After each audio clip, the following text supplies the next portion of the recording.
नारायणं नमस्कृत्यं नरं चैव नरोत्तमं देवीं सरस्वतीं व्यासं यतो जयमुदीरयेत। प्रपन्नाय पारिजाताय स्तोत्रवैत्रेकपाणय ज्ञानमुद्राय कृष्णाय गीतामृतदुहे नमः। पार्थाय प्रतिबोधितां भगवतां नारायणेन स्वयं व्यासेन ग्रथितां पुराणमुनिना मध्ये महाभारतम् अद्वैतामृतवर्षिणीं भगवतीम् अष्टादशाध्यायिनीम् अम्ब द्वाननुसन्दधामिनीम् श्रीमद्भगवद्गीते भवद्वेषिणीम् अथः षष्ठोऽध्यायः। श्रीभगवानुवाच तं विद्याद्दुःखसंयोग वियोगं योगसङ्गितं स निश्चयेन योक्तव्यो योगो निर्वण्णचेतसा। હે અર્જુન, જન્મ મરણના દુઃખરૂપ સંસાર સાથેના સંયોગથી જે રહિત છે તથા જેનું નામ યોગ છે એને જાણવું જોઈએ. એ યોગ નહીં કંટાળેલા અર્થાત ધૈર્યશીલ અને ઉત્સાહી ચિત્તથી નિશ્ચયપૂર્વક કરવો જોઈએ. આ ગીતાનો 6ઠ્ઠો અધ્યાય છે, આત્મસંયમ યોગ. ઘણા મધ્યમાં છીએ, દરિયાના વચ્ચોવચ્ચ છીએ. ભગવાન આત્મસંયમ યોગ એટલે ધ્યાન યોગનો મહિમા કહી રહ્યા છે. ધ્યાન એટલે એક એવી સ્થિતિનું નામ છે કે જેનો કદી કોઈ આત્માથી વિયોગ થયો જ નથી. એ પરમાત્માનો બોધ થઈ જવો અને એ ધ્યાન છે જેનો વિયોગ નથી થયો. જેમ પહેલા તમે બ્રહ્મ હતા અને અત્યારે નથી, એ તમારી બેવકૂફી છે. અને તમે અત્યારે બ્રહ્મ છો અને થોડી વારમાં હમણાં વ્યવહારમાં જતા રહેશો એટલે બ્રહ્મ નહીં રહો, અથવા તો પાછળથી કોક દિવસ તમે બ્રહ્મ નહીં રહો, એ પણ તમારી બેવકૂફી છે. વેદાંત વાક્યો કહી રહ્યા છે તત્વમસી, તે તું છે. ના તું ત્યાંથી હલ્યો છે, ના તારે તે થવાનું છે. હમણાં હાલત તે તું બ્રહ્મ છે. પણ વિસ્મૃતિ કહો, વિયોગ કહો, અને વિયોગનો પણ એનો મહિમા છે. જ્યાં સુધી વસ્તુ ખોવાય નહીં ત્યાં સુધી છે એની ખબર ના રહે. જો મોઢામાં 32 દાંત છે પણ પડે તો ખબર પડે. હતો જેમ અત્યારે 1 લાખ રૂપિયાનો ફોન લઈને આવ્યા છો અને કોઈ બાજુમાં બેઠેલા ભાઈ હંતાડી દેશે ત્યારે તો ખબર પડશે મારી પાસે હતો. અને એ ખોવાઈ ગયા પછી મળશે તો અહેસાસ થશે. માટે દેહ ભાવમાં જે તમારું સ્વરૂપ છે એ ખાલી વિસ્મૃત થયું છે, જેને વિયોગ કહે છે. અને ધ્યાનમાં તે યોગ સાધી શકાય છે, માટે એને યોગ કહે છે. આ ધ્યાન એટલે જ્ઞાન, એવું પ્રયોગાત્મક જ્ઞાન. તો કોઈ પણ પ્રયોગાત્મક જ્ઞાન. ધ્યાન એટલે કોઈ ક્રિયા નહીં, ક્રિયા એ થતું જ્ઞાન જ છે. જેમ જુઓ, આ મારો હાથ હલે છે, આ થતું જ્ઞાન છે કે બીજું કઈ? જ્ઞાન જ છે. ભલે તમારે ક્રિયા કહેવી હોય તો કહો, એમ ધ્યાનને તમે ક્રિયા કહેવી હોય તો કહો. પણ ધ્યાન એક એવું જ્ઞાન છે જેનો તમને કદી વિયોગ નથી થયો. જેમ પાણીમાંથી લીલ પેદા થાય અને પાણીને ઢાંકી દે છે, એમ તમે તમારામાં જ છો. પણ ક્યાં છો કહો? અત્યારે હાલ હમણાં ઘેર જશો તમારે અને મને લઈ જશો તો બતાવશો આ ઘર છે બાપજી? તમારું ઘર તમે મને બતાવશો? 2 કરોડનો બંગલો હશે તો. પણ ઘર દિવાલોનું નામ છે કે દિવાલોના વચ્ચે જે જગ્યા આવી ગઈ છે એનું નામ ઘર છે? હજુ તમે નક્કી નથી કર્યું. તમે દિવાલોના ઘર કહો છો. ભલે રહો છો તો અંદરની જગ્યામાં, પણ દિવાલોના ઘર કહો છો. રહેવાનું દિવાલોમાં નહીં થતું. તમારું રહેવાનું તો દિવાલોની વચ્ચે જે જગ્યા છે એમાં છે. પણ તમે તમારી ઘરની વ્યાખ્યા શું છે? જયારે પણ ઘર શબ્દ બોલો છો તમારું, ત્યારે તમને તમારો દિવાલો જ યાદ આવે છે, 6 રૂમ યાદ આવે છે, મોટી બહારનો એલિવેશન યાદ આવે છે. તમને ઘર કહેતા ભીતરની જગ્યા ક્યાં યાદ આવે છે કહો? તો તમે દિવાલોના ઘરમાં રહો છો તો વચ્ચેની જગ્યામાં જ. એમ અત્યારે હાલે તમારું અસ્તિત્વ તો તે બ્રહ્મમાં છે, પણ તમે આ શરીરની દિવાલોને ઘર માનો છો. તો કઈ તો કઈ તો કઈ હવે આ ભ્રાંતિ તો કોણ મટાડે યાર. તમે મને લઈ જશો તો દિવાલો બતાવશો, તમે સમજો છો એ જ કે આ મારું ઘર છે. એમ તમે એક એવી ભ્રાંતિ ઓળખ ધરાઈ છે કે જેથી કરીને આ શરીરની દિવાલોને ઘર માનો છો. ઘણી વાર દિવાલોને ઘર ના માનો તો રહેતા ઘરમાં હોય, પણ ઘરમાં રહેવું હોય તો ઘર ખાલી જોઈએ. એટલે ઘર ભરેલું હોય તો ફેંક દો. કોણ છે?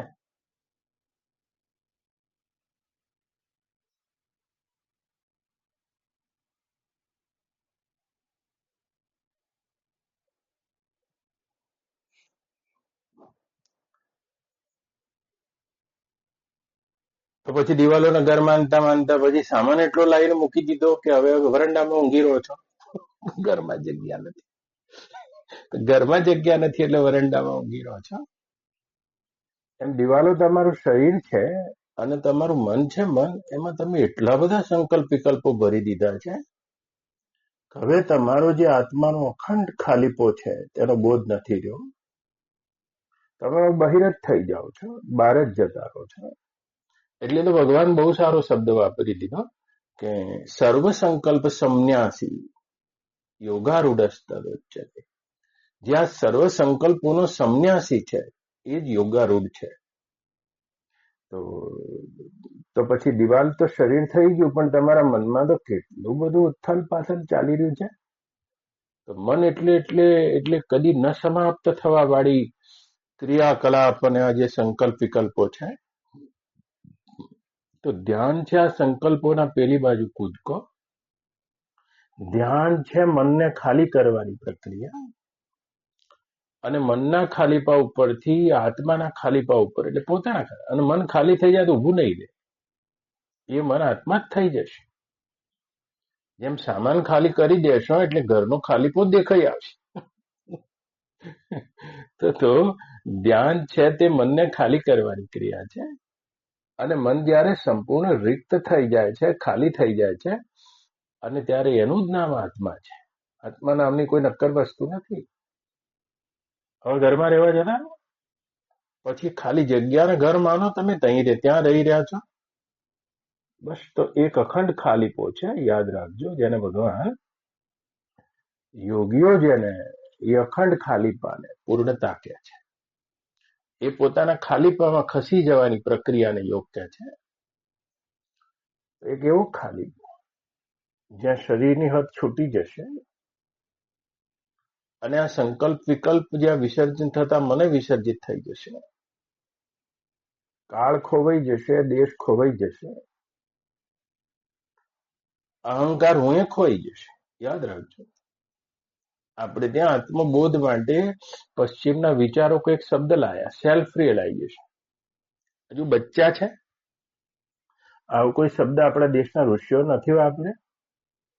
સેલ્ફ રિયલાઇઝેશન એટલે પોતે પોતાની ઓળખ. પણ સાક્ષાત્કારની તે ક્ષણમાં તો સેલ્ફ નથી રહેતું, ખાલી રિયલાઇઝેશન રહેશે. બસ સજાણ જાણ, જેને ગંગા સતી કહે છે. અહંકાર પણ ખોવાઈ જાય છે, બધા મનના સ્પંદનો ખોવાઈ જાય, ચિત્ત વેરાઈ જાય છે, આ દ્રશ્ય વેરાઈ જાય છે, એનો દ્રષ્ટા વેરાઈ જાય છે. અને જે મિથ્યા અહંકાર હતું તેનું જે વોલેન્ટરી ડેથ છે, સ્વૈચ્છિક મૃત્યુ, એ ધ્યાનની પ્રથમ ક્ષણ છે. બધું મરી ગયું હશે, તમે રહી ગયા હશો, અને મૃત્યુનો ભય પામનારો અહંકાર ખોવાઈ ગયો હશે. ધ્યાનની તે પ્રથમ ક્ષણમાં, સમાધિની તે ક્ષણમાં જ્યારે તમે કૂદ્યા, એ અજ્ઞાતમાં કૂદકો છે. પછી તળિયું તો નહીં આવે, તળિયું નહીં આવે. જેમ તમને કોઈ પહાડની કિનારી ઉપરથી નાખી દેવામાં આવે, તમે બસ ઉતરી જ રહ્યા છો, ઉતરી જ રહ્યા છો. એ જ રીતે હમ ઉતરતા ઉતરતા ઉતરતા હમ ખોવાઈ જાય છે, અને ખાલીપો છે તે ઘનતામાં પરિણમી જાય છે. સચ્ચિદાનંદ ઘન. એ પરમાત્મા કેવો છે થાનકી ભાઈ? ખાલીપો તો છે, અખંડ ખાલીપો. ખાલીપો એટલા માટે છે કારણ કે ક્યાં કોઈ જ્ઞાનનો વિષય નથી, માટે ખાલીપો છે. અને જ્ઞાન કરનારો પણ નથી, માટે ખાલીપો છે. અને એકલો ખાલીપો નથી. આ શબ્દોની મર્યાદા છે. આપણે આપણે ત્યાં બહુ સારો શબ્દ ભગવાન માટે વાપર્યો, ઘનશ્યામ. પાછો ઘન છે, સચ્ચિદાનંદ ઘન છે. ખાલીપો છે અને પોતે પોતાનાથી જ ભરેલો હોવાથી ઘન છે. બીજી કોઈ વસ્તુથી નહીં ભરેલો, પોતે પોતાનાથી જ ભરેલો છે. ઘન વસ્તુ તમે જુઓ, લોખંડ, તો લોખંડમાં તો બે પરમાણુ વચ્ચે થોડી જગ્યા છે. જગ્યા છે થોડી કે વધારે, પણ જગ્યા છે.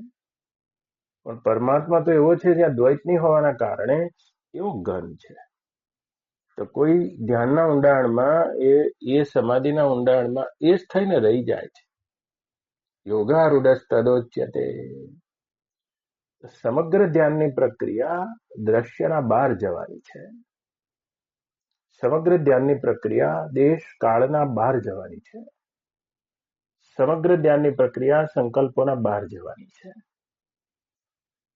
બહાર જવાની છે, ઘરમાં જવાની છે. ઘરમાં એટલે પોતાનામાં જવાની છે. એટલે તો ભગવાને કીધું સુખમ આધ્યાત્મિકમ બુદ્ધિગ્રાહ્ય, જે આગળના શ્લોકમાં ભગવાન બોલ્યા. એવું એક આત્યંતિક સુખ છે, જે સુખનો કદી અંત જ નથી આવતો. હવે સુખ શબ્દથી તમે પરિચિત તો છો, પણ જે સુખ તમારું બીજા ઉપર આધારિત છે, તો એ સુખ તો અંતવાળું જ છે. આદ્યવંતા તો કોંતેય તેશું નરમદે બુધા. આ તો બ્રહ્મ સુખ છે, એનો અંત એટલા માટે ના આવે કે બીજા ઉપર આધારિત નથી, સ્વયં ઉપર આધારિત છે. તો સ્વયં સ્વયંનો દ્રષ્ટા બન્યો છે અને સ્વયં સ્વયંનું દ્રશ્ય બન્યો છે. સ્વયં સ્વયંનો જ્ઞાતા બન્યો છે અને સ્વયં સ્વયંનું જ્ઞેય બન્યો છે. તો જેટલું પણ તમે સુખ જોયું છે, આ બધું તો અંતવાળું છે, આત્યંતિક, જે બીજાના ઉપર આધારિત છે. એક તો તમોગુણી સુખ છે, જે ઊંઘમાં કોઈ પણ પ્રકારનો નશો કરી લેવાથી, ગાંજો પી લેવાથી, ભાંગ પી લેવાથી આવે છે. આ તમે સુખ છે પણ એ અંતવાળું છે. તેમાં એક પ્રકારની તમારી બેહોશી છે. નિદ્રાનું સુખ છે, ભાંગ પીધા પછી સુખ છે, પણ તમે બેહોશ થઈ ગયા છો કે તમારે 5 કરોડ રૂપિયા કોઈ માંગે છે, ભૂલી ગયા છો. ભાંગ પીવાથી ભૂલી ગયા છો, તમે આ પરીક્ષામાં ફેલ થયો છો. તો આ તો કોઈ સુખ નથી. આ સુખમાંથી તો હોશ આવી જશે પાછો. માટે એ તમોગુણ સુખ પણ નથી. રજોગુણી સુખ વિષયો અને વૃત્તિના સંગમાંથી પેદા થાય છે. આને રજોગુણી સુખ કહે છે. તો વૃત્તિ અને વૃત્તિનો વિષય જયારે એકબીજાના સંગમાં આવે ત્યારે સુખની ભ્રાંતિ થાય છે. કશું નહીં, થોડી વાર દુઃખ મૂર્છિત થાય છે, બીજું કાંઈ નહીં, કશું જ નહીં. તો આવું રજોગુણી સુખ છે, પણ ક્ષણભંગુર છે, અત્યાંતિક અંતવાળું છે. ધ્યાન કા સુખ એસા ભી નહીં है. તો કેટલુંક સાત્વિક સુખ છે, અભ્યાસજન્ય સુખ છે. રોજ બહુ કસરત કરતા હોય, વળી કોઈ માળા કરતા હોય, તમે જપ કરતા હોય, તો કદીક ને આ સુખ આવી શકે છે. પણ આ તો આત્યંતિક સુખ છે, અતેન્દ્રિય છે, ઇન્દ્રિયોના પેલી બાજુ છે, પણ બુદ્ધિગ્રાહ્ય છે. એમ આગળના શ્લોકોમાં ભગવાન બોલ્યા. બુદ્ધિગ્રાહ્ય હોવાના કારણે મારા પ્રફુલ્લભાઈ બુદ્ધિગ્રાહ્ય છે, એમ કે છે. બુદ્ધિગ્રાહ્ય હોવાના કારણે કहीं जाके नहीं लेना है. બુદ્ધિગ્રાહ્ય હોવાના કારણે અત્યારે હાલત છે, પણ એ પ્રકારની સૂક્ષ્મ અને સ્થૂળ, સૂક્ષ્મ, સ્થિર અને શુદ્ધ ધ્યાનસ્થ બુદ્ધિ પેદા નથી થઈ. માટે છે એનો અનુભવ નથી. છે એનો જ અનુભવ કરવો એને બુદ્ધિગ્રાહ્ય કહે છે. જેમ તમે 2 લાખની માળા પહેરીને બેઠા છો તિવારીજી, તો આ સુખ છે તમારું બુદ્ધિગ્રાહ્ય. તમને ખબર છે, બસ તમારી પાસે હોય અને તમને ખબર હોય, આને બુદ્ધિગ્રાહ્ય કહે છે. તમારી પાસે સુખ છે ખરું, પણ તમને ખબર નથી, બસ બુદ્ધિ એને ગ્રહણ નહીં કરી દે. બુદ્ધિ એવી બહિર થઈ ગઈ છે. એટલા બધા સંકલ્પ વિકલ્પો હોવાના કારણે ગરજમાં સામાન જ એટલો બધો ભરી દીધો છે કે ઘરમાં જ દિવાલો ખોવાઈ ગઈ અને આખું ઘર જ ખોવાઈ ગયું. ઘર કોને કહેશે? ખાહલામાં ખેતર ખોવાઈ ગયું. એટલે 2 કરોડના બંગલામાં હવે તમે ઓચરીમાં સુઈ રહ્યા છો, સામાન ખૂબ છે. આવો અને આત્યંતિક સુખ બુદ્ધિગ્રાહ્ય છે, પણ બુદ્ધિ એવી બને તો ભગવાન એ ધ્યાનની અહીંયા વાત કરી રહ્યા છે. ધ્યાન માની અપને મેં હોના, પોતાનામાં જ હોવું. તમે જાગ્રત સ્વપ્ન સુષુપ્તિમાં ક્યાંય ખાલી જગ્યાના બહાર ક્યાં છો કહો? બસ દિવાલો ઉપરથી નજર હટાવી લો અને જે ઘરમાં ખાલી જગ્યા છે એના ઉપર નજર લાવી દો. અને ખાલી જગ્યા ના હોય તો ખાલી જગ્યા કરો, જેની આખી પ્રક્રિયા બતાવી છે. ઘરમાં રહેવું છે તો ઘર કદી નથી ખોવાયું. એક એવો અખંડ ખાલીપો, અને આ ખાલીપામાંથી બધું નીકળ્યા કરે છે, જેમ દીવામાંથી મેશ નીકળે છે તે રીતે. જો એક વિચારની ઝપકી આવી છે, એના પહેલા તો એક તમારો ખાલીપો જ છે, તમે જ છો. અને એ આવી છે જેમ આકાશમાં વાદળ આવે છે, અને વાદળ વેરા એમ વિચારની ઝપકી વેરાઈ ગઈ છે. તો ક્યાંથી આવે છે વિચાર? અને જ્યાંથી વિચાર આવે છે ત્યાંથી જ આ બધી દેહ, આ બધા અનંત અનંત બ્રહ્માંડો આવી રહ્યા છે. આકાશમાં પ્રગટ થતા વાદળોના જેમ આવે છે, દેખાય છે અને ગુમ થાય છે. પણ આવવું, દેખાવું ને ગુમ થવું, એમાં તમારો ખાલીપો તો એમનું એમ જ છે. એ ખાલીપામાં જતા રહેશો. જેમ જંગલમાં આગ લાગી છે અને તે વખતે હાથી એક જળાશયમાં જતો રહ્યો છે. આવો અને તમે પણ જઈ શકો છો, જેને ભગવાન આત્મસ્યન યોગ કહે છે. એવા અભ્યાસના બળે કરીને તમે ખોઈને એને ફરી ગોતી શકો છો. ખોઈને ગોતી શકો છો. ખોવાઈ ગયું છે, જો 10 લાખનો ફોન લઈને, 1 લાખનો ફોન લઈને આવ્યો છે, પણ ક્યાં ખબર છે? તો પછી તમારા જ આસનના નીચે દબાઈ દીધો પ્રફુલ્લભાઈએ. હવે ખોવાઈ ગયો છે. ખોવાઈ જાય છે તે વખતે ખબર પડે. તમને શું ખબર છે? તમે અત્યારે બિલકુલ સાજા છો. જો स्वास्थ्य की कोई कीमत नहीं है, स्वास्थ्य की कोई अनुभूति भी नहीं है. स्वास्थ्य क्या होता है? उसके लिए बीमारी आनी चाहिए. બીમારી આવે અને બીમારી પછી જે સ્વાસ્થ્ય છે તે અનુભવનો વિષય બને છે. તો તમારું સ્વાસ્થ્ય અત્યારે ક્યાં તમારો અનુભવ છે? નહીં, પણ ડોક્ટરો કહે છે કોરોના છે, બચશે જ નહીં કાકા. અને જો તમે સાજા થઈ જશો તો સ્વાસ્થ્યનો તમને કદાચ એ વખતે અનુભવ થશે.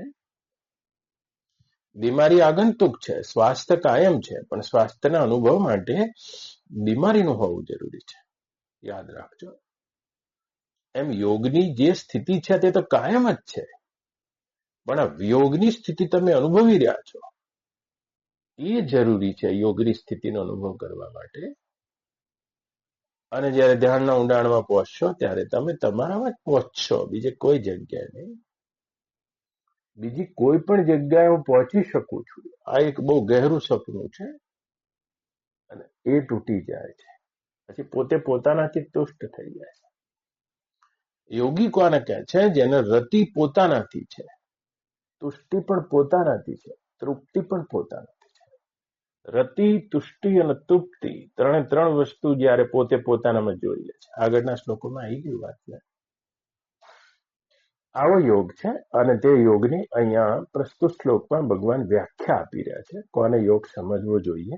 બહુ અદભુત શ્લોક છે ગીતાનો. ભગવાનની ભાષા તો જુઓ. તમ વિદ્યાત દુઃખ સંયોગ વિયોગ યોગ સંગીતમ. આને તું યોગ જાણ એમ કે છે. શું કહે છે? તમ વિદ્યાત, આને જાણવો જોઈએ. દુઃખ સંયોગ વિયોગ યોગ સંગીતમ. તો જો આ ભાષાના જેટલા જાણકારો છે અહીંયા સંસ્કૃત ભણનારા બ્રાહ્મણો પણ બેઠા છે, માટે કહેવું જોઈએ મારે. ભગવાને એવું ના કીધું મયંકભાઈ અહીંયા કે દુઃખનો વિયોગ થવો એ યોગ છે, એવું ના બોલ્યા. યાદ રાખજો. એવું દુઃખનો વિયોગ થવો એટલે શું? દુઃખ ના રહેવું. જેમ દુઃખ અહીં અમદાવાદમાં રહે અને આપણે દિલ્હી જતા રહીએ. યાદ રાખજો. તો આ દુઃખનો વિયોગ થઈ ગયો.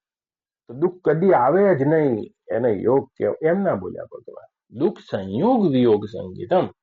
અને ભગવાનથી ઊંચા શબ્દો કોઈ બોલી ના શકે. ઘણી યોગની વ્યાખ્યાઓ તો છે. પતંજલિ પણ ત્યાં બચ્ચા પડી જાય છે. એટલું સરસ કાવ્યમય ભગવાન બોલ્યા છે. દુઃખ સંયોગ વિયોગ સંગીતમ. આ સંજ્ઞાને તું યોગ. એટલે શું? આનો અર્થ એવો થાય છે કે દુઃખ તો થતું રહેશે. याद रखना, मरण होता रहेगा, परण होता रहेगा, ठंडी होती रहेगी, गर्मी होती रहेगी, संयोग होता रहेगा, वियोग होता रहेगा. ये सब तो होता ही रहेगा. दुख तो होता ही रहेगा, लेकिन उसके संयोग का वियोग ही नहीं होगा. એ રીતે આપણે એક શબ્દ આવ્યો વોટરપ્રૂફ. તો પછી ઘણા કહેતા હોય છે કે યાર આ તો કે રેનકોટ પહેર્યો છે, વોટરપ્રૂફ રેનકોટ છે. એટલે વરસાદ તો ઘણો પડ્યો છે, પણ એક ટીપું તમને સ્પર્શ ના કરી શકે. एम दुखों का तो कोई प्रारब्ध होता है, कोई निमित्त होता है, कोई व्याख्या होती है दुख की, कोई दैव होता है. ऐसा तो क्रम चलता ही रहता है, क्रम चलता ही रहता है. रोग होता रहता है, अरोग होता रहता है, स्वास्थ्य होता रहता है, बीमारी होती रहती है, संयोग होता रहता है, वियोग होता रहता है. सब कुछ द्वंद्वात्मक होता रहता है. लेकिन ये अर्जुन जो अपने केंद्र में सरक गया है, जो अपने જે પોતાનો અખંડ ખાલીપો છે, એમાં જેને પોતાનું ઘર કરી લીધું છે. દુઃખ સંયોગ વિયોગ સંગીતમ, આને યોગ કહે છે. જો યોગની ઘણી વ્યાખ્યાઓ ગીતામાં છે. યોગ કર્મ શું કૌશલમ, એવું પણ આગળ બોલ્યા. આ કર્મમાં કુશળતાથી યોગ છે. ઠીક છે. સમત્વમ યોગ ઉચ્ચતે, એવું પણ બોલ્યા કે ભાઈ બધામાં ક્ષમતા રહેવી એ યોગ છે. ઠીક છે આ વ્યાખ્યામાં. પણ એ આત્મસંયમ યોગમાં જે યોગીઓની વ્યાખ્યા છે, દુઃખ સંયોગ વિયોગ સંગીતમ હોતા રહેગા. જેમ તમારો પડછાયો હોય, એ પડછાયો ગટર ઉપર પડે, ગુલાબના ઢગલા ઉપર પડે, ઘીના ડબ્બા ઉપર પડે, લાંબો પડે, ટૂંકો પડે, પણ તમારા પડછાયાના સ્પર્શથી તમે તો અછૂતા છો. એ જ રીતે તેઓ ધ્યાનસ્થ જે યોગી છે, બ્રહ્મસ્થ યોગી છે, બોધસ્થ યોગી છે. दुख संयोग वियोग संगीतम, उसका दुख से संयोग का ही वियोग हो जाता है. યાદ રાખજો. જેવી રીતે ગોળીઓ તો ઘણી વાગી ગઈ, પણ બુલેટ પ્રૂફ જેને જેકેટ પહેર્યું છે, એવી રીતે दुख प्रूफ. दुख नहीं हो गया ऐसी बात नहीं है, लेकिन दुख की कोई व्याख्या नहीं बनती है, दुख का कोई अनुभव उसका नहीं बनता है. ऐसा ही योगी हो जाता है. આ જોજો, આ તો જયારે પરદેશમાં ગયું ત્યારે કીધું કે આ તો કેવો યોગ હશે, આ તો કોઈ એવી થેરાપી હશે અથવા એવું કોઈ ઇન્જેક્શન હશે કે જે ઇન્જેક્શનમાં એનેસ્થેસિયા આપી દઈએ તો દુઃખ ના થાય. ફરક એટલો જ છે, એનેસ્થેસિયા જ છે, પણ ફરક એટલો છે. એનેસ્થેસિયામાં કે મૂર્છામાં કે કોમામાં કે નિદ્રામાં એક બેહોશી છે, અને દુઃખનો સંયોગનો જ વિયોગ થઈ જાય છે, અનુભવનો વિષય નથી બનતો. પણ આની અંદર સ્થિતિ તો એ જ આવે છે, પણ આમાં એક હોશ છે. હોશ છે. લટકાઈ દીધા જો જીસસને, મંસૂરને લટકાઈ દીધો છે. કોઈ કોઈ કોઈ એટલે સંવેદન નહીં થતું. સંવેદન તો ગહેરું છે, પણ એ સંવેદન વેદન અને ઉઠતા જ્ઞાનના પેલે બાજુ એ બ્રહ્મનિષ્ઠ પુરુષોનું ઘર હોય છે. અને એના કારણે દુઃખ આ વ્યાખ્યા લખી રાખવા જેવી છે પાર્ટીમાં. યોગ શું છે? દુઃખ સંયોગ વિયોગ સંગીતમ તમ વિદ્યાદ. આ જ યોગ છે. દુઃખ સંયોગ વિયોગ યોગ સંગીતમ. તો દુઃખોના સંયોગનો જ વિયોગ થઈ જાય. सारा निमित्त बनता रहता है, प्रारब्ध भी बनता रहता है, फिर भी दुख नहीं बनता है. તો દુઃખ અને સુખ છે એ શું છે? જેમ એક કેનવાસ હોય, કેનવાસ તમે જોજો, એ કેનવાસમાં ચિત્રકારે રંગ રેડ્યા છે, એમ સુખ કશું છે નહીં. એક એવું અખંડ અસ્તિત્વ બહાર પણ છે અને અંદર પણ છે, પણ તમારી વાસનાના ઉપર ઉમેરેલા રંગોથી આ સુખ દુઃખની વ્યાખ્યા બને છે. કઈ સ્થિતિમાં યોગી હોય છે જુઓ, કહું એના આપણે इस पे कहानी कह सकता हूं आपको. જેવી રીતે કોઈ ગોરખનાથ અને તેમના શિષ્યો જઈ રહ્યા છે મચ્છેન્દ્રનાથ આદિ, અને મચ્છેન્દ્રનાથજી ગોરખનાથજીને ઉપદેશ કરી રહ્યા હતા. એમાં રસ્તામાં એક વ્યક્તિ પથ્થર તોડતો હતો, મજૂર હશે, અને મચ્છેન્દ્રનાથે પૂછી લીધું કે શું કરે છે? બોલે દેખાતું નહીં, આંધળા છો 9 જણા, પથ્થર તોડી રહ્યો છું. એકદમ ફસ્ટ્રેટ ચિત્ત હતું, વિષાદયુક્ત ચિત્ત, એકદમ કૂદી પડ્યો, બોલ્યો પથ્થર તોડું, દેખાતું નહીં, આંધળા છો? ગોરખનાથને સામે જોયું મચ્છેન્દ્રનાથે, અને થોડી આગળ ગયા તો એ જ પથ્થર તોડવાની પ્રક્રિયા બીજો મજૂર હતો. બીજા મજૂરને એનો પ્રશ્ન મચ્છેન્દ્રનાથે પૂછ્યો, ભાઈ શું કરું છું? બોલે શું કરું છું તે કઈ આજીવિકા કમાઉં છું, તમારા જેમ સાધુ થોડી છું. બાલ બચ્ચા છે, સાંજ પડે બે બે રાઉન્ડ બે ટાંટિયા ભેગા કરવા માટે મજૂરી કરી દઉં છું. કામ તો એક જ કરી રહ્યા, પણ બેની વ્યાખ્યા જુદી છે. ત્રીજો એક વ્યક્તિ જોયો છે, અને ત્રીજો વ્યક્તિ હતો તે બિલકુલ તોડવાની પ્રક્રિયા એની હતી, પણ તેના ચહેરા ઉપર હાસ્ય હતું, પ્રસન્નતા હતી, ગીત હતું, સંગીત હતું, થાકનો અભાવ હતો, ઉત્સાહ હતો. અને મચ્છેન્દ્રનાથ પ્રશ્ન કરે છે, શું કરે છે ભાઈ? ગોરખનાથને બોધ આપવા માટે કે ગુરુવર એક મંદિર બનાવી રહ્યો છું. હાલાકી ત્રણેય જણા એક જ કામ કરી રહ્યા છે. મંદિર બનાવવાનો કોઈ કોન્ટ્રાક્ટ હશે જે આ મજૂરોને મળ્યો છે, એમાં મંદિર તો બધા બનાવી રહ્યા છે, પણ એક પથ્થર તોડી રહ્યો છે, અને એક છે તે પેટીયું રડી રહ્યો છે, અને એક છે તે મંદિર બનાવી રહ્યો છે. જોજો હા, ત્રણ આ પોતાના તરફથી તમે શું જોડી રહ્યા છો? શું જોડી રહ્યા છો? કેમ જીવી રહ્યા છો? કહો. પથ્થર જ તોડી રહ્યા છો, કુછ પતા નહીં. બસ પથ્થર તોડી રહ્યા છો. 50 વર્ષ જીવ્યા હતા, હજુ બીજા 50 વર્ષ જીવશો. પથ્થર તોડી રહ્યા છો. તો કોઈ આવું પોતાના તરફથી જોડ્યું છે, એક પ્રકારનો જેને શું કે છે, એક મજબૂરી, એક અંદરનું, કોઈ પણ સવારથી સાંજ સુધી ઉઠ્યા છીએ, પણ જીવનનો રંગ જેનો આવો છે, ઢંગ જેનો આવો છે, બધા કુછ નહીં. એનાથી પેલો સારો યાર થોડો, કે જે પથ્થર નહીં તોડી રહ્યો પણ આજીવિકા રડી રહ્યો છે. તમે પથ્થર તોડી રહ્યા છો, आपके कृत्य का आपको कुछ पता नहीं, તો પેટીયું રડી રહ્યા છો. તો આમાં તો કોઈ મોટા પીઆઈએ બેઠા છે, કોઈ ડોક્ટરે બેઠા છે, કોઈ કલેક્ટરે બેઠા છે, એક મજૂરે બેઠો, પે સ્લીપ જ જોઈ રહ્યા છો. તમે આજીવિકા રડી રહ્યા, ઉસસે જ્યાદા કુછ નહીં. પામી નહીં શકો. એક ઉદાસી જ છે ગહેરી. પેલાની ઉદાસી ક્રોધ થઈને બહાર આવી છે, અને આની ઉદાસી બીજા નંબરનો છે, એની ઉદાસી એક પ્રકારનું બંધન થઈને બહાર આવી છે. તારું કરવું પડે છે, ક્યાંથી છૂટી શકાતું હશે. ત્રીજાના મોઢા ઉપર એક સંગીત છે, પ્રસન્નતા છે, એક ગીત છે, મંદિર બનાવ્યું છે. એટલે એને શું કર્યું છે તિવારીજી? પોતાના કૃત્યને, પોતાના કર્મને વ્યાપક રૂપ આપી દીધું. યાદ રાખજો, વ્યાપક રૂપ. જેટલા પણ વ્યાપક રૂપ આપી દે. કોઈ જોજો પોતાના કુટુંબ માટે જીવતા હોય, હવે આ મંદિરનું રૂપ આપ્યું. કોઈ તો આખી માનવ જાતિ માટે જીવતા હોય, કોક તો વળી દેશ માટે જીવતા હોય. જેટલું મંદિરનું રૂપ વ્યાપક આવતું જશે, તમારું કૃત્ય વ્યાપકતામાં જોડાતું જશે, એટલી પ્રસન્નતા થતી જશે. યાદ રાખજો, દુઃખા કોઈ એટલા ગહેરાઈ અસર નહીં રહેતા. તમે યાદ રાખજો, તમારી ઓફિસમાં એસીમાં બેસીને તમે કંટાળી શકો છો, પણ ભગતસિંહ ફાંસીના માચડા ઉપર પણ હસે છે,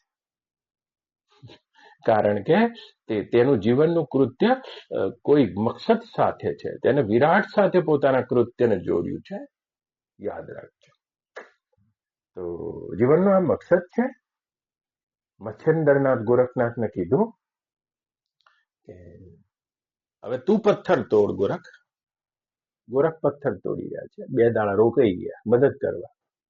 અને મચ્છેન્દ્રનાથે આવીને પૂછ્યું, ગોરખ શું કરે છે, શું કરે છે? બસ એકદમ હસી પડ્યા છે. ના પથ્થર તોડું છું, ના આજીવિકાનો કોઈ પ્રશ્ન છે, ના મંદિર બનાવું છું. બસ વર્તમાનમાં કેવળ એક્ઝેક્ટ અત્યારે હાલ કૃત્ય જેમ છે તેમ, પોતાના તરફથી કાંઈ જોડતા નથી. આ એક ચોથું ડાયમેન્શન છે યોગીનું. યાદ રાખજો, ચહેરા ઉપર પ્રસન્નતા છે કે ઉદાસી છે, ત્યાં સુધી દેહદશા છે. પ્રસન્નતાનું પણ કોઈ કારણ નહીં રહે, ઉદાસીનું પણ કોઈ કારણ નહીં રહે. જો अपने हैं पन में ठहर गया, કોઈ પણ કામ આવે છે પછી પથ્થર તોડવાથી માંડીને, રાજ કરવાથી માંડીને, ભીખ માંગવાથી માંડીને કોઈ પણ કામ સામે આવ્યું છે तो अपनी ओर से कुछ ज्ञानवान होता है, वो जोड़ता नहीं है, याद रखना. ऐसा ही अपने में स्थित हो जाता है. एक्ट, कंप्लीट एक्ट बोलते हैं इसको. પૂર્ણ પૂર્ણ પૂર્ણ જે કામ મળ્યું છે એ થઈ ગયું છે, બસ એટલા પોતાનો ઠહેરી ગયા છે. તો કે જે આ મંદિર બનાવવાનું કામ કરે છે પણ ગહેરાઈમાં તો દુઃખી થાય છે. ગાંધીજીના તમે છેલ્લા પ્રવચનો જુઓ, દેશ આઝાદ થયા પછીના પૂર્ણાહુતિમાં જે પ્યારેલાલે લખ્યા, ગાंधी एक बोलिया था कि मेरे को कोई पूछने वाला नहीं है, मैं खोटा सिक्का हो गया हूं, मेरे को कोई पूछता नहीं है, ना ये जवाहर पूछता है, ना ये सरदार मेरे को पूछ रहा है, कोई मेरे को पूछने वाला नहीं है. યાદ રાખજો, ગમે તેટલા કૃત્યને તમે વ્યાપકમાં જોડી દો તો પણ એ કર્મ તમારો યોગ નહીં બની શકતો. યોગ તો આ જ બનશે જ્યારે તમારામાં આવી જાઓ છો. પછી એક આવી દ્રષ્ટિ થઈ ગઈ છે, પૂર્ણ દ્રષ્ટિ, जहां कोई भूत नहीं रहता है, भविष्य नहीं रहता है और वर्तमान भी नहीं रहता है, केवल मैं रहता है. तो कोई भी कृत्य, कोई भी दृश्य, कोई भी वस्तु अपने होने से अलग नहीं रहती. ऐसा ही ज्ञानवान योगस्थ बुद्धस्थ शांत हो जाता है. આ ચોથો ને ગોરખને મચ્છેન્દ્રનાથે પૂછ્યું, શું કરું છું? કોઈ વ્યાખ્યા નથી, શું કરું છું? વ્યાખ્યા નથી બનતી. અને બધા કરતા ઉપરથી વધારે પથ્થર તોડતા હતા. યાદ રાખજો, આવા આર પાર અધિષ્ઠાનમાં જે બ્રહ્મનિષ્ઠ પુરુષો બેસી જાય છે, કોઈ કૃત્ય ફિર ઉનકી, કોઈ પણ કૃત્ય છે એ છાપ નથી છોડતું, કોઈ પણ કૃત્ય વાસના નથી બનતું, કોઈ પણ કૃત્ય પરિણામ નથી બનતું, પરિણામની આશા નથી બનતું. ભીતરથી તમામ વાસનાના જેના રંગ ખોવાઈ ગયા છે. ફિર દુઃખ નહીં બનતા. કોઈના માટે પથ્થર તોડવું દુઃખ છે, કોઈના માટે સુખ મેળવવાનું સાધન છે બીજા નંબર વાળા માટે, અને ત્રીજા માટે તો ગીત છે, સંગીત છે, સ્વયં પથ્થર તોડવું સુખ છે. આ ત્રણ સંસારી છે, યાદ રાખજો.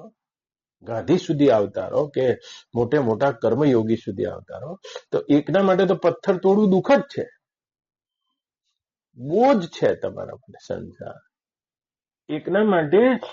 એકના માટે જીવવું તે સુખની આશા છે બીજા નંબર માટે, कि आज चाहे कितना भी दुख मिल जाए लेकिन भविष्य में तो सुख मिलेगा. तोड़े जाओ पत्थर અને પોડે જાઓ તમે પથ્થર.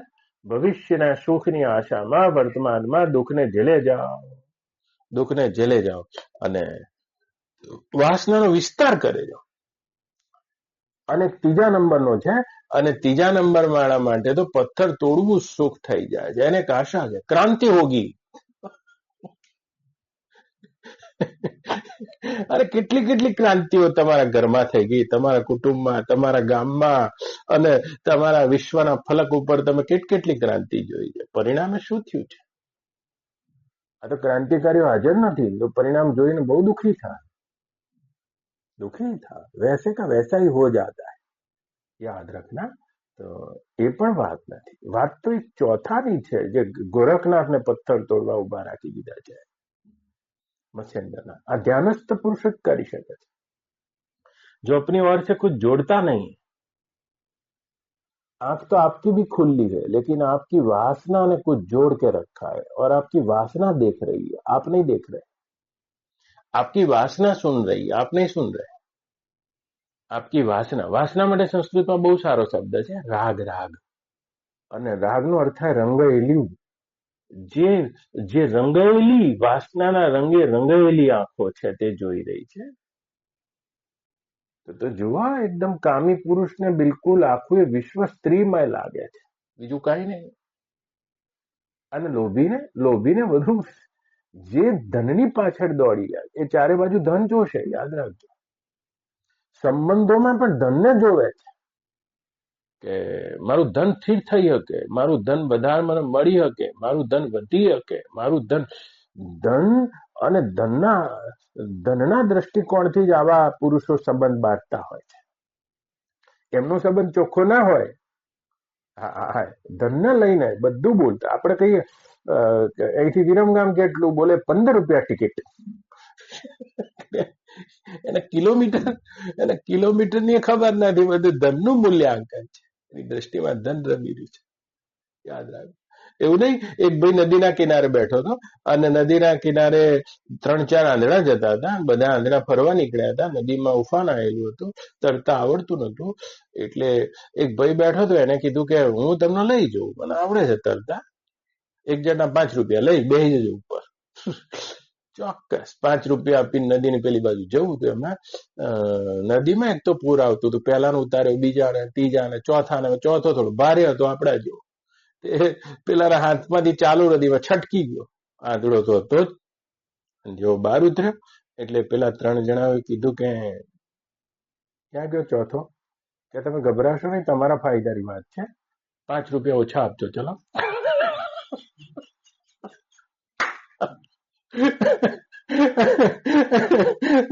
કોઈ પણ જીવનનું જીવંત વસ્તુનું મૂલ્ય પણ જેના લાલ નોટથી વધારે નથી.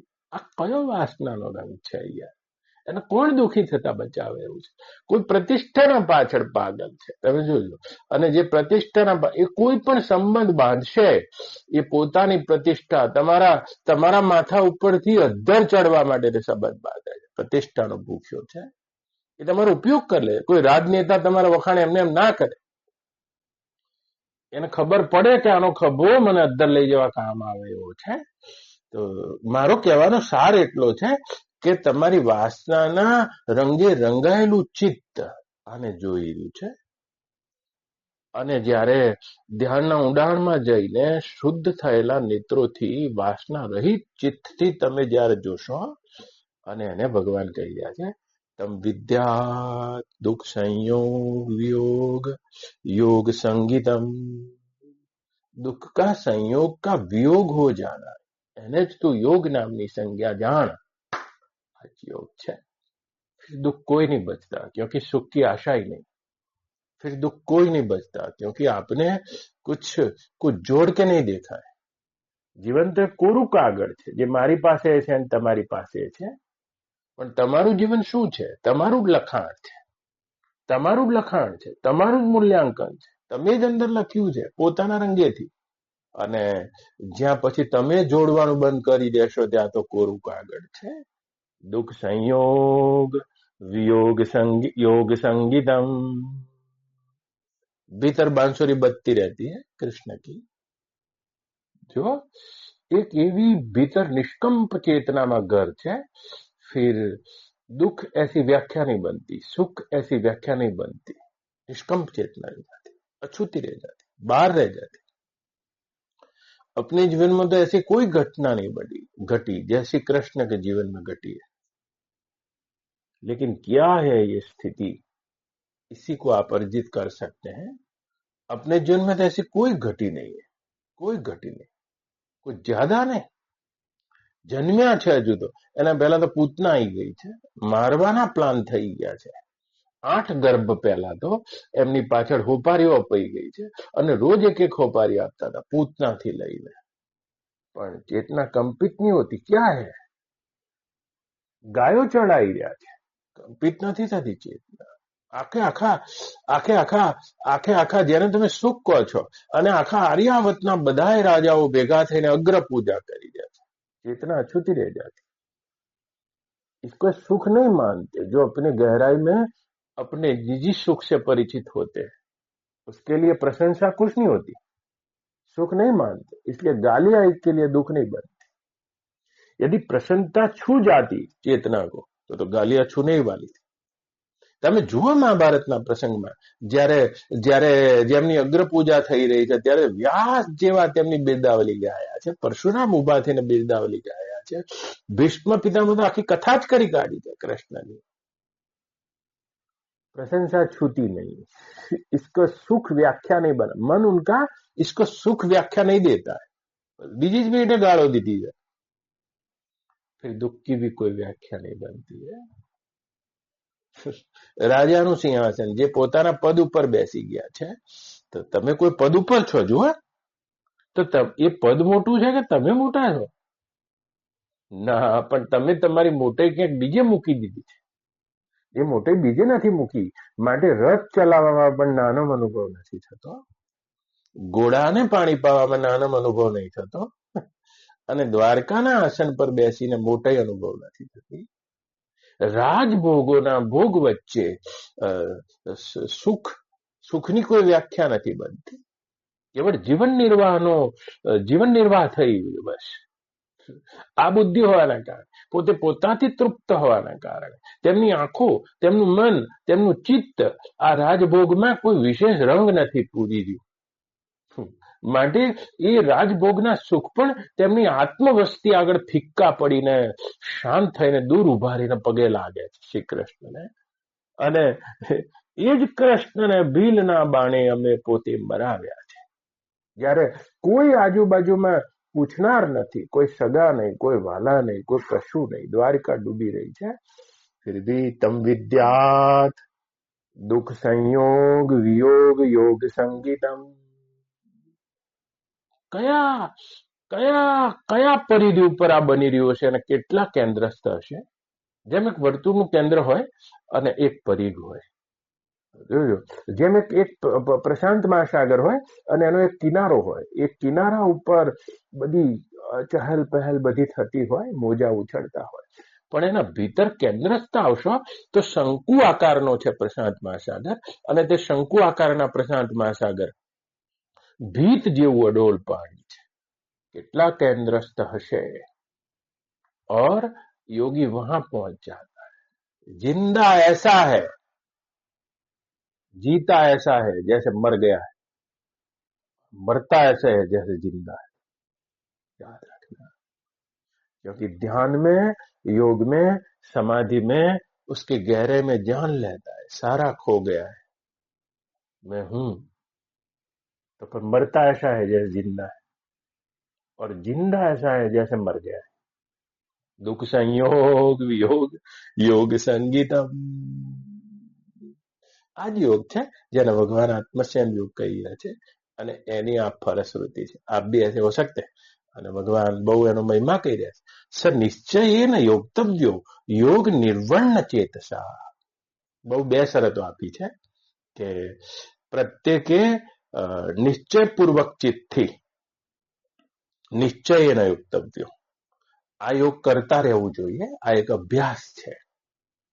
તો નિશ્ચયેન યોક્તવ્યો પહેલી શરત, અને યોગ નિર્વણ ચેતસા એટલે ધૈર્યશીલ ચિત્તથી, ઉબાયા વગર, નિર્વણ ચેતસાનો ગુજરાતી અર્થ આવો થાય છે। તો આપણા બધા માટે છે, જે બધા આરૂઢ છે એમના માટે શરત છે, જે ઉપરની લીટી છે યોગારૂઢ માટે છે, પણ આપણે બધા આરૂઢ હજુ યોગની ધારામાં, એ ધ્યાનની ધારામાં આપણે ચડવા માંગીએ છીએ। તો બે શરત છે, સર નિશ્ચયેન योक्तव्यो, पूरा निश्चय करके, निश्चय युक्त चित्त से, अपना निश्चय पक्का नहीं देखना, બે શરતો છે। અને ઉબાયા વગર મારે કહેવી જોઈએ, તો નિશ્ચય પક્કા નહીં, નિશ્ચય હશે ને તમે કરવા માંડશો, કરવા નહીં માંડો પ્રફુલભાઈ, તમે હજુ જાણવા માંગો છો। याद रखना कि ध्यान ही ऐसा एक शब्द अपने आप में है जिसको तुम जान नहीं सकते, करके ही जानना है, इसको बोलते हैं ध्यान। पहले इसमें जानना नहीं होता है, पहले करना ही होता है, फिर करना ही जानना बन जाता है। તો ઘણા શું જાણવા પડ્યા છે, સિદ્ધાંતવાદીઓ જેટલા છે એટલા માર્ગે નહીં ચાલે, એમનો નિશ્ચય પાક્કો નથી. એક વ્યક્તિ આવ્યો અને અને સ્વિમિંગ પુલમાં ફોર્મ ભરીને આવ્યો હતો, અને પછી એને કીધું, પેલા કીધું કે તરવા આવ્યો છો, ચાલ પાણીમાં પડ. મારે નહીં પડવું. તો કે પડવું નહીં તો ફોર્મ શું કરવા ભર્યું? પણ કે જ્યાં સુધી તરતા નહીં આવડે ત્યાં સુધી પાણીમાં પગ નહીં મૂકવું. તો ધાબા ઉપર ગોદડામાં તો ના તરી શકાય ડોક્ટર. પછી હવે પેલું જે ટ્રેનર હોય એ શું કહે છે યાર, એની પણ મજબૂરી છે કે પાણીમાં પડ્યા વગર તરતા કઈ રીતે શીખવું? એમ ધ્યાન કર્યા વગર ધ્યાન વિશે શું જાણશો પ્રફુલ્લભાઈ? इसमें जानना पहले नहीं होता है. निश्चय, लेकिन अपना कोई निश्चय ही नहीं बनता है. કોઈ નિશ્ચય જ નથી, અને એટલા માટે નિશ્ચય અને યોક્તવ્યો આ શબ્દનો એ શબ્દ છે. તો जिसको करना होता है फिर उसका करना ही जानना बनता. આ ધ્યાન રાખજો, આ શબ્દ ખબર પડવી જોઈએ. જ્યાં છઠ્ઠા અધ્યાય મેન ચાવી સારી. तो करना ही निश्चय, अपना निश्चय पक्का नहीं बनता है. तो अपने तो यही जानना चाहते. अगले श्लोक में क्या आएगा? अगले श्लोक में क्या आएगा? बोले करेंगे कब? जब पूरा जान लेंगे तो कोई उपाय नहीं है. सर निश्चय न योक्तव्यो, उसका पूरा निश्चय होना चाहिए. એ નિશ્ચય આત્મકૃતિ. લેકિન જીવનમાં આપણે ક્યારે નિશ્ચય ઉપર પહોંચી શકીએ? કદીએ ને. અને જેવા નિશ્ચય ઉપર પહોંચશો, યાદ રાખજો, તો પહોંચવા જઈએ છીએ આપણે, નિશ્ચય કરી લીધો, ચાલો કરનાઈએ. તો જેવો નિશ્ચય કહેશો કરશો ને, પછી દ્રષ્ટિ તો બહાર પડી જાય. જગતના લોકો પાગલ કહેશે, પાગલનું સર્ટી મળશે આમાં, બીજું કઈ. જોજો, કોઈ પણ વસ્તુની જે ગહેરી ખોજમાં પડ્યા હશે, અને બધા પાગલ જ સમજ્યા છે. જયારે કોણ ડાયા સમજ્યા છે બુદ્ધને, કોણ ડાયા સમજ્યા છે મહાવીરને, કોણ ડાયા સમજ્યા મીરાને, કોણ ડાયા સમજ્યા છે? તો પાગલ. યાદ રાખજો. તો કોઈ પાગલ કહે તો તમે એટલા બધા ઊંડા વિચારમાં ના પડી જતા. એ તમને ડાયા ક્યારે કહેતા હતા, એની ખોજ કરજો, યાદ રાખજો. તો પાગલ, તો આ નિશ્ચય કોણ કરીએ? આ તો બહુ માથા ફરેલાનું કામ છે અહીંયા. તો જેટલા પણ ગહેરી ખોજમાં હોય, તમે યાદ રાખજો, એ બિલકુલ અડધા ગાંડા જ દેખાતા. પેલું નહીં, આપણો બહુ જ મોટો સાયન્ટિસ્ટ આઈન્સ્ટાઈનને તો અહીંયા 1925 સુધી 20 સુધી, જ્યાં સુધી નોબેલ ના મળ્યું ત્યાં સુધી બધા પાગલ સમજતા હતા, ગાંડો છે. આવા ગાંડા તો કાળના અંતરમાં ડાયા સાબિત થાય છે, હાલ નહીં. બધા ગાંડા ગણતા. તો આઈન્સ્ટાઈનના જીવનમાં બનેલો પ્રસંગ છે બાળના, કે એક હોટલમાં જમવા ગયા, તે વખતે આમ જમવા બેઠા, એટલે આ તો બધા ગાંડા આ રીતે જ બેઠા હોય. એટલે પેલો વેઇટર આવ્યો, કલાકથી બેઠા છો, જમવાનું મેનુ આલ્યું. મેનુ જોયું, જે સારું બનાવ્યું હોય લેતો હોય. કોણ ટાઈમ વધે બગાડે યાર વાંચવા. અને પેલો સારું બનાવ્યું ત્યારે તાલ આવી ગયા, બધું લઈને આવ્યો, બિલ બધું જેટલું ખવાય એટલું ખાધું, બિલ આપી દીધું. બિલ આપ્યું એટલે એને પેલા કીધું કે, વેટર બહુ ખુશ થઈ ગયો, અને કીધું કે વેલકમ, તમે બહુ સારા. એમ કે તમારા જેવા કોઈ બિલકુલ ભણ્યા વગરના હોય તો મારી હોટલનું એડ્રેસ આપજો, આની સેવા કરવી મને ગમશે.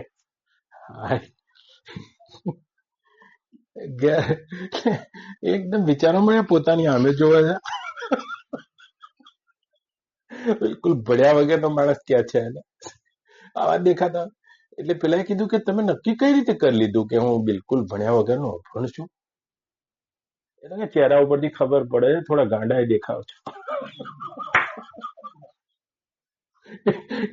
એટલે હું લાવ્યો તો ખરો, પણ એનું જે બિલ હતું એની કિંમત મેં અડધી ડબલ લખી દીધી, પણ તમે મેનુમાં સરખાવાય ના રહ્યા. એટલે મેં નક્કી કર્યું કે ગાંડો છે. ખડખડાટ હસ્યા છે. એ ગહેરી ખોજમાં જે પડેલા માણસો હોય છે, બધા આવા હોય છે. તો નિશ્ચય કરશો એટલે બિલકુલ આવા થઈ જાય, કોઈના કામના નહીં રહો. તો એ જેને કોઈ પાગલ કે છે તે મહત્વનું નથી. બહારના તમે ભીતરથી છો બસ. બાકી બહારના સર્ટિફિકેટ જે મૂકી શકે એ જ આનો નિશ્ચય કરી શકાય ને. નિશ્ચય અને નિશ્ચયમાં હંમેશા યાદ રાખજો, જેટલા પણ અધ્યાન યોગમાં કે આ પ્રક્રિયામાં, છઠ્ઠા અધ્યાયની પ્રક્રિયામાં વધવા માંગતા હોય, એનો નિશ્ચય છે એ એને કરવા માટે પ્રેરે છે. करके जानना है और करना ही जानना है, इसमें ध्यान है. इसको ध्यान बोलते हैं. इसमें जानना होता है. જાણવું છે એટલે કશું નિશ્ચય તો છે જ નહીં. નિશ્ચય હે ને યોક્તવ્યો. આ શબ્દ ભગવાનની કવિતા જુઓ તમે, એના શબ્દો જુઓ, એની સંસ્કૃત ભાષા છે એટલે તમે કદાચ ભાષાંતરમાં ચૂકીએ જાઓ, પણ નિશ્ચય હે ને યોક્તવ્યો એમ કહે છે. તો કે આપણો નિશ્ચય નહીં ના, આપણો નિશ્ચય તો એવો છે કે જ્યાં સુધી તરતા નહીં આવડે ત્યાં સુધી પાણીમાં પગ નહીં મૂકવું, જ્યાં સુધી હું ધ્યાન વિશે જાણી નહીં લઉં ત્યાં સુધી ધ્યાન કરે નહીં. તો લાવો, એ ગુગ્ગાઓનું આમાં કામ નથી. સર નિશ્ચય હે ને યોક્તવ્યો યોગ નિર્વણ ચેતસ. ઉભી રહેજો, 5 મિનિટ વધારે નહીં. આ બીજી શરત છે આરુ વૃક્ષો માટે. યોગ નિર્વણ ચેતસા એટલે ઉબ્યા વગર, ધૈર્યશીલ ચિત્તથી, ઉબ્યા વગર, કંટાળ્યા વગર, બોર થયા વગર, બોર્ડમ લાયા વગર, બોર્ડ થયા વગર હા તો કરવું પડે છે. આ બહુ શરત અગત્યની છે. ગોરખ બેઠા હતા ગામમાં, કોઈ ફરતો આવ્યો કે ગુરુદેવ ધ્યાન શીખવું છે. ગુરુ છે કે સહેલું બહુ છે. ગોરખનાથે કીધું સહેલું કે એકદમ સહેલું છે, પણ તું કરી શકીશ? અઘરું નથી, પણ આનું સાતત્ય અઘરું છે એમ કીધું ગોરખે. સતત આમાં સાતત્યતા જાળવી રાખવી અઘરી છે. શું તું 3 મહિનાનું સાતત્ય જાળવી શકીશ? તો હું તને કહું, યાદ રાખજો. અમારી ગોરખ આખી પરંપરામાં 2 માર્ગ છે, મીન માર્ગ અને પીપલિકા માર્ગ. પીપલિકા માર્ગ એવો પીપલિકા માર્ગ, કીડીનો માર્ગ. કીડીઓની લાઈન ચડતી જોઈ છે ભગવાન બુદ્ધે બોધિ વૃક્ષના ઝાડ નીચે. લાઈન ચડતી જોઈ. આમ ઉપર ચડે નીચે ઉતરી જાય, ઉપર ચડે આમ નીચે ઉતરી જાય, ઉપર ચડે પીપળાનું ઝાડ. નક્કી કરીને બેઠા, આ શરીર ઓગળી જાય કે ગમે એ થાય, મારી સંબોધિ વગર આ ઝાડ નીચેથી ઉભો નથી થવા. નિશ્ચય યોક્તવ્યો નિર્વણ ચેતસા. એ નિર્વણ ચેતસા. તો ગોરખે કીધું કે ધ્યાન અઘરું નથી, પણ એનું સાતત્ય જાળવી રાખવું અઘરું છે. બોલ, તું કરી શકો કે? ઉબ્યા વગર એમ કે છે. જોજો હા, ઉબવાનો એકમાત્ર અધિકાર આ પરમાત્માની સૃષ્ટિમાં, ઉબવાની મજા ખાલી માણસને આવે એવી છે. બસ, આ માણસનો માણસાઈનો ગુણ છે, ઉબાઈ જવું. યાદ રાખજો, કદી ગાય ઉબેલી તમે નહીં જોવો, ભેંસ નહીં જોવા, કૂતરું નહીં, ગધેડું નહીં, પણ માણસ ઉબાઈ જશે. અને આ ઉબવાનો ગુણ જો તમે આ માર્ગે વાપર્યો તો નકાવું પડશે. નિર્વણ ચેતસા અને ઉબવાનો ગુણ છે. અને કોઈ પણ માણસ દુઃખથી જ તમે ઉબાઈ જાવ, પણ સુખથી ઉબાઈ જાવ. જો આ જેટલા પણ લોકો એકદમ વીઆઈપી અત્યારે ગાડીઓમાંથી ઉતરે છે, અહીંથી ઉતરે છે, આમને તેમના ઘરમાં આપણા જેમ તંતણ એસી રાખે છે, પછી એમને સુખથી ઉબા આવે છે. સુખથી ઉબા આવે એટલે પછી ટ્રેકિંગ કરવા જાય છે. એ સુખથી ઉબાઈ ગયેલા લોકો છે, એટલે એને ટ્રેકિંગ કરવું પડશે. કારણ ટ્રેકિંગમાં થોડું દુઃખ પડવું જોઈએ. આમ ચડીએ એટલે આપણને આમ હાફ ચડવી જોઈએ, રીતસર આમ ચારે બાજુ બીક લાગવી જોઈએ. સુરક્ષિત જેટલા લોકો છે એટલા પછી સુરક્ષાથી ઉબાઈ જાય છે, અને અસુરક્ષામાં માઉન્ટ એવરેસ્ટ ચડવા જાય છે. આમ રસ્તામાં જોતા જાય કેટલી લાશો પડેલી હોય, પણ આ બધા સુરક્ષાથી ઉબાઈ. એટલે ઉબાવાનો તો ગુણ જ છે. યાદ રાખજો, ઉબાવાનો ગુણ છે. બહુ ઉબાઈ ગયા બધા, ખાઈને. હવે ઘરમાં 4 રસોઈયા છે, અને 4 રસોઈયા બધું જાત જાતનું બનાવે છે ને. આ તો યાર બધા, આપણે તો બધા મોટા વણિકો કહેવાય. એટલે તો આપણા ઘરમાં 4 કઠોળથી લઈને કેટલી આઈટમો ખાઈને ઉબાઈ ગયા. હવે ઉપવાસ કરશે એટલે ઉપવાસના દાડે બિલકુલ 28 તપ કરશે. બસ જોજો, આ બધા ખાઈને ઉબાયેલા લોકો. તમે જોજો, જેટલી પણ આપણી જૈન પરંપરા છે તેમના તહેવારો જોજો, તહેવારોમાં હા ઉકાળેલું પાણી પીવું.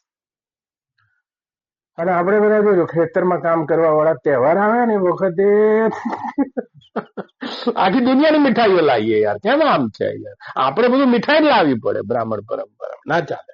એ દાડે આપણે મીઠાઈ ખાવાની. ઉકાળેલા પાણીથી કે જન્માષ્ટમી થતી હશે ના થઈએ કે તો ઇમરતી ખાવી પડે. રામનવમી આવી અને એ લોકોને ઉકાળેલું પાણી પીવું પડે. જમીન ઉબાઈ. હું એમ કહેવા માંગુ છું કે માણસને ઉબાવાનો ગુણ છે. જેમ જેમ આપણે જૂના કપડા પહેરીને બહુ ઉબાઈ ગયા એટલે દિવાળીની રાહ જોતા હતા. અને આપણા છોકરા છે ને નવા કપડા પહેરીને ઉબાઈ ગયા એટલે ફાટેલા જીન્સ લેતા આવે છે. ઉબાવાનો એક માણસમાં મૌલિક ગુણ છે. અને કોઈ પણ માણસ ઉબાતો હોય તો એ સાચા માનવની માનવ હોવાની સાબિતી ગણાય. યાદ રાખજો.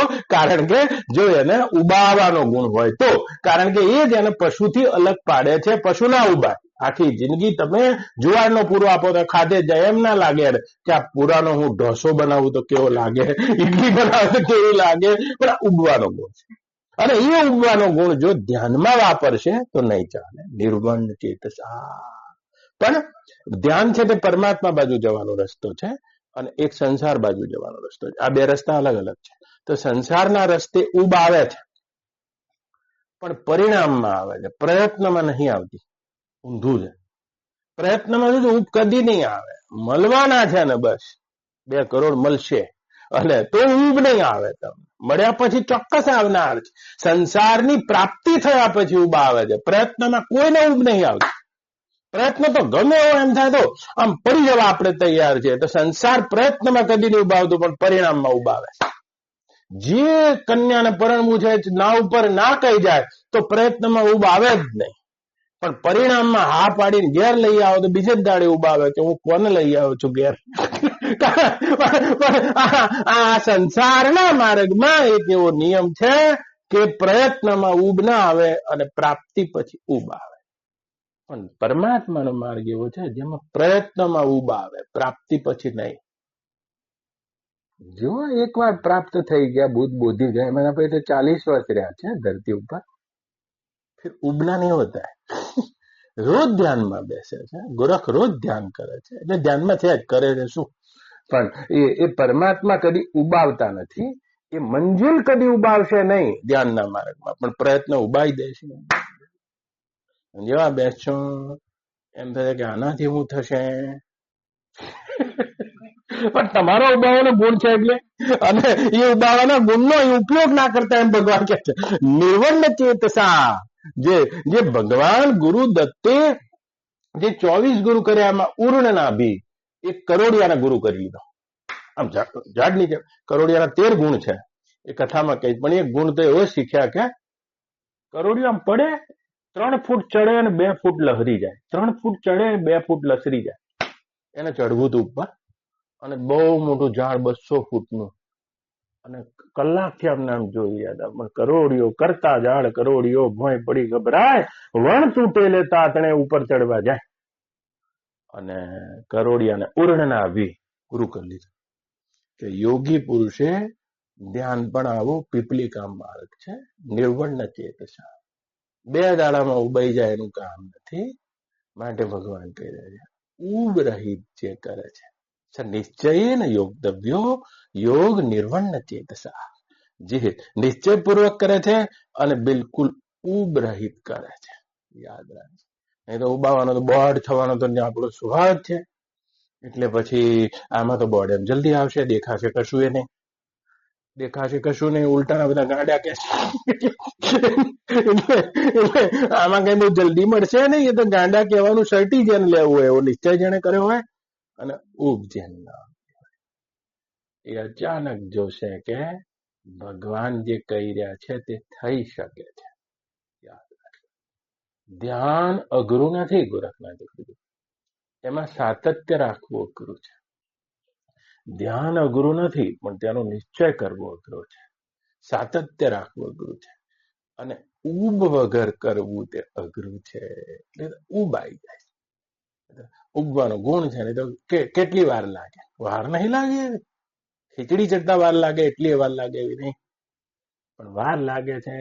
કારણ કે ઉબ આવવી તે મનુષ્યની મનુષ્ય હોવાની સાચી સાબિતી ગણાય. અને એ ગુણનો આબાદ ઉપયોગ આ માર્ગે થયા. એના માટે ભગવાને 18મા અધ્યાયમાં એક શબ્દ વાપર્યો, દીર્ઘસૂત્રી. આ દીર્ઘસૂત્રી સાધક છે. એના લક્ષણો 8 આલ્યા છે, મારે સમય નથી, કાલે કહીશ. તો એ દીર્ઘસૂત્રી કે થોડું કામ છે એને લાંબો સમય લઈ લે છે. 25 મિનિટનું કામ કરવા માટે 25 વર્ષ લઈ લીધા. આ દીર્ઘસૂત્રી છે. થાય છે એમ કે, થાય છે એમ કે, કરીએ છે એમ કે, થાય છે એમ કે, કરીએ છે એમ નહીં ચાલે. નિર્વણ ચેતસા શું શબ્દ છે? અર્થાત ધૈર્યશીલ અને ઉત્સાહ ચિત્તથી. ભાષાંતર એવું કે છે, ધૈર્ય. અને જો ધૈર્ય, જેટલું તમારામાં અધૈર્ય હશે ને એટલો સમય વધારે લાગશે. એવું ધૈર્યશીલ ચિત્ત જોઈએ છે. સમય કશું છે નહીં, તમારા અધૈર્યનો બોધ જ સમય છે. અધૈર્યના બોધને સમય છે. જેટલા તમે અધૈર્યમાં આવશો ને એટલો સમય દેખાશે. એટલે સમય ક્યાં દેખાય? જો અત્યારે 1 કલાક ઉપર 1/2 કલાક થઈ ગયો, તમને સમય ક્યાં દેખાયો? ધીરજમાં આવી ગયા. અને અધૈર્ય હશો ને તો સમય દેખાશે. આમ 5 મિનિટ બસની રાહ જોવી છે ને 50 મિનિટ લાગશે, હજુ આવી નહીં, હજુ આવી નહીં. જેટલા અધૈર્ય હોય એટલે સમય લોભો થાય છે. નહીં તો ધૈર્યશીલ ને તો 25 વર્ષ હું 25 જન્મ સુધીનું ધૈર્ય હોય છે. અને એવો માણસ 25 સેકન્ડમાં ધ્યાનને ઉપલબ્ધ થઈ જાય છે. યાદ રાખજો. પણ એવો અધૈર્યશીલ આમાં નહીં ચાલતો. અધીર્યો, જેને આપણી દેશી ભાષામાં અધૂર્યો કહે છે. આવા જૈના કેરારે તમે જાપ ધરો લાખારે, હા કુચી મારા મેરમ ગુરુજીને હાથ. અને આ મેં પણ જૈના કેરારે એવા ધૈર્ય કંથા, હા શિવસૂત્ર કહે છે, એ ધૈર્યની ગોદડી ઉપર બેઠે. પણ અધૈર્યશીલ હોય એને બહુ ટાઈમ કોન્શિયસ હોય ને બહુ જ એમ થાય સારું કલાક બેસવાનું છે, એને એમ થાય. એ એનું અધીર્ય આપણું બતા. છોટે બચ્ચે બહુ અધીર્યશીલ હોય છે. જોજો જેટલી પણ આ બધી સભ્યતાઓ છે એમાં જે બિલકુલ નાની નાની સભ્યતાઓ જેટલી ટાઈમ કોન્શિયસ છે, જેટલી ટાઈમમાં પાબંદ છે, આ બધી હજુ 4 પગે ચાલે છે. એટલે અમે ટાઈમની બહુ. અને આપણી બ્રાહ્મણ પરામાં જોજો, આપણે ટાઈમનું અત્યારે આપણા ઘરથુથીમાં જ છે. આપણે બધી આમ ખખડધજ પરંપરાના એક છેડો છીએ. આપણા મૂળમાં વ્યાસ બેઠા છે, વાલ્મીકી બેઠા છે, સપ્તર્ષિઓ બેઠા છે, અને એ પરંપરાની ટોચ ઉપર આપણે છીએ. એટલે આપણને એટલો આમ ટાઈમ કોન્શિયસ ઇન્ડિયનો નહીં. તમે જોજો એટલું ધીરજ એટલી આમ. અને જેટલા એ લોકો બહુ ટાઈમ કોન્શિયસ અધીર્યા છે. અધીર્ય તો તમારી આ ધૈર્યશીલતાનો જો આમાં ઉપયોગ કરો તો. પણ તમે જોજો, તમે 12 વર્ષ રાહ જુઓ, 15 વર્ષ રાહ જુઓ છો એક ગવર્મેન્ટની BA ની ડિગ્રીથી લેવા માટે, અને ધ્યાનમાં તમે 15 મહિનાની રાહ જોવા તૈયાર નહીં. એટલે ભગવાન કહે છે નિર્વણ ચેત છે. એક આટલી રાહ જોવા તમે તૈયાર છો કે આ યુનિવર્સિટીની GTU ની મને ડિગ્રી મળવાની છે, BA ડિગ્રી મળે સારું. અને એ મળી જવાની તમને એટલે એમાં તમે, કારણ કે તેમાં પ્રયત્નમાં, સંસારની પ્રાપ્તિમાં પ્રયત્નમાં કદી ઉબ નહીં આવતી, પ્રાપ્તિમાં ઉબ આવે છે. એટલે પ્રાપ્તિ થાય એટલે ઉબ આવે. એટલે પણ નવો પ્રયત્ન ગોતી કાઢીએ, આમ જઈએ તો હાલો, આમ કરીએ તો હા, તો ઉબને બદલવાનો રસ્તો છે. પણ આ ધ્યાન, યોગ, ભક્તિ, જ્ઞાન એવો માર્ગ છે જેમાં પ્રયત્નમાં ઉબ આવે છે. માટે કરીને જાગતો સાધક સનિશ્ચયેન યોક્તવ્યો યોગ નિર્વણ ચેતસા. અને યોગ નિર્વણ ચેતસાથી આમાં લાગેલો રહે છે.